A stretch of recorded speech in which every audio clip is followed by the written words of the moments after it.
Assalamualaikum warahmatullahi taala wabarakatuh. Pengumuman ini sebenarnya saya tujukan kepada para majikan-majikan yang telah memberi kepercayaan kepada saya untuk mencari pembantu rumah di warga negara Indonesia, yang mana seperti yang saya telah nyatakan atau yang saya telah jelaskan secara bertulis, yang juga termasuk juga dengan laporan polis yang telah saya buat, yang mana sebelum ini tidak ada masalah dalam urusan pembantu rumah, meskipun terdapat kelewatan, tetapi pihak majikan yang telah memberi kepercayaan kepada saya untuk meminta saya menguruskan pengambilan pembantu rumah dari warga negara Indonesia telah ada separuh 70% daripadanya telah mendapat majikan. Tetapi selebihnya ada yang oleh kerana tempoh urusan pengambilan itu terlalu lama, jadi ada yang meminta untuk dipulangkan kembali wang deposit yang telah mereka bayar. Dan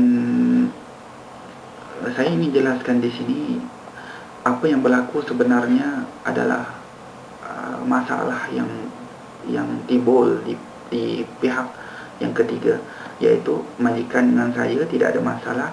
Saya dengan pihak yang ketiga, iaitu istilahnya Tekong, yang menguruskan permit, pasport dan juga kemasukan daripada Indonesia ini yang menghadapi masalah, yang mana saya telah 3 kali sebenarnya ditipu yang melibatkan wang. Saya menerima wang daripada pihak majikan.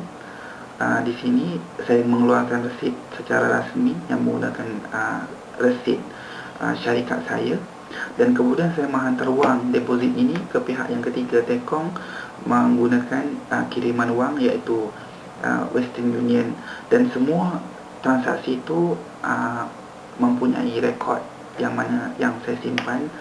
Jadi apa yang berlaku sebenarnya ialah di pihak yang ketiga, iaitu ada yang mana Tekong ini menjanjikan maid, tetapi setelah wang dibayar, maid yang dijanjikan itu tidak sampai ke saya.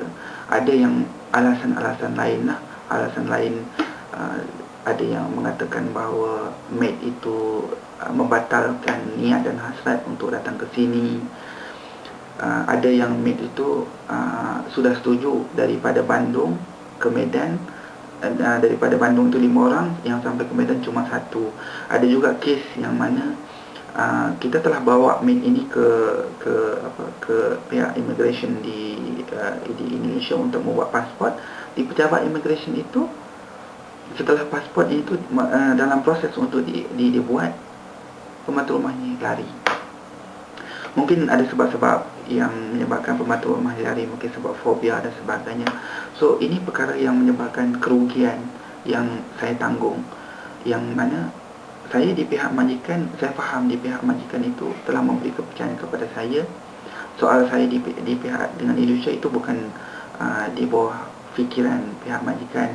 Jadi oleh sebab dan dasar itu, saya mengambil tanggungjawab untuk membayar kembali wang yang telah didepositkan kepada saya itu untuk urusan buat rumah itu kepada majikan, meskipun saya mengalami kerugian di sini. Ramai orang yang mengatakan saya ada yang berprasangka atau menyangka saya ini menipu. Saya jelaskan di sini sebenarnya tidak ada penipuan di sini.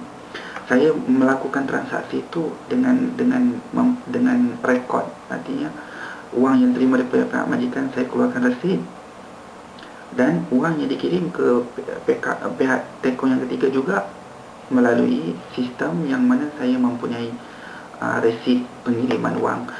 Dan ada juga yang mana yang atas kepercayaan saya kepada pihak Tekong di Indonesia ini, saya beri wang itu secara tunai, tetapi saya tertipu. Dan ini adalah pengalaman saya, artinya inilah pelajaran yang saya terima daripada urusan menguruskan pembantu rumah yang sebelum ini saya tidak pernah urus.